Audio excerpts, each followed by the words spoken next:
Good evening. आज सीखने और सिखाने के क्रम में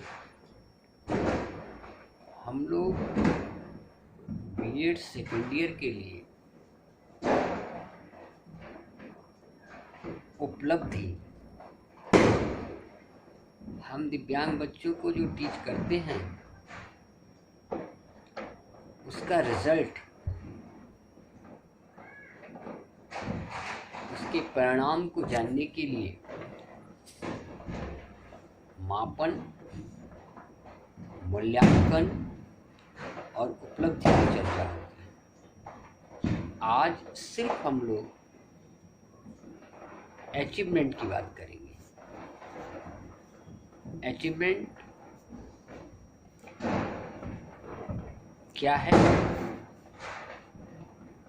और यह अधिगम के लिए कितना जरूरी है, इस संदर्भ को हम लोगों को जानना पड़ेगा। कहा जाता है कि सामाजिक रूप में परिभाषित किसी कार्य अथवा लक्ष्य के सफलतापूर्वक निष्पादन अथवा संपन्न किए गए जाने वाले कार्य को उपलब्धि कहते हैं। अर्थात किसी कार्य को जब हम सफलतापूर्वक संपन्न कर लेते हैं और हमारे फेवर में जब रिजल्ट आ जाता है तो ये उपलब्धि के क्रम में आता है। शिक्षण और अधिगम की प्रक्रियाओं में इसे देखें तो शिक्षण का अंतिम उद्देश्य यह है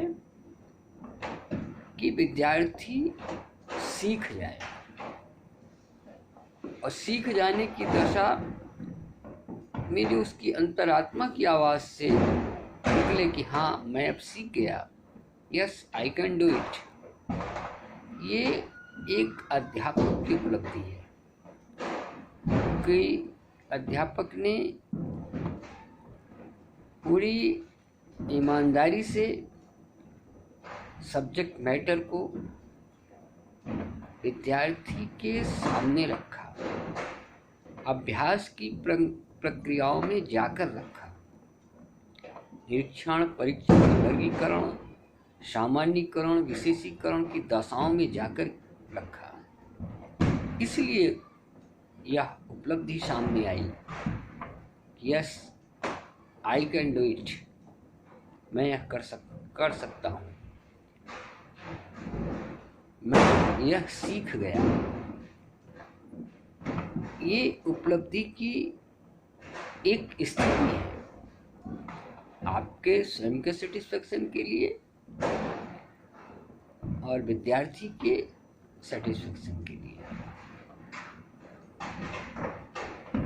शिक्षण और अधिगम की प्रक्रिया पूर्णतः मनोवैज्ञानिक प्रक्रिया है। सिखाने वाला सीखने वाले के मन के विज्ञान का अध्ययन करके उसे अधिगम कराता है और अपने उद्देश्य और शिक्षण के उद्देश्य को सफल बनाता है। स्पष्ट तौर पर यह कहा जा सकता है कि उपलब्धि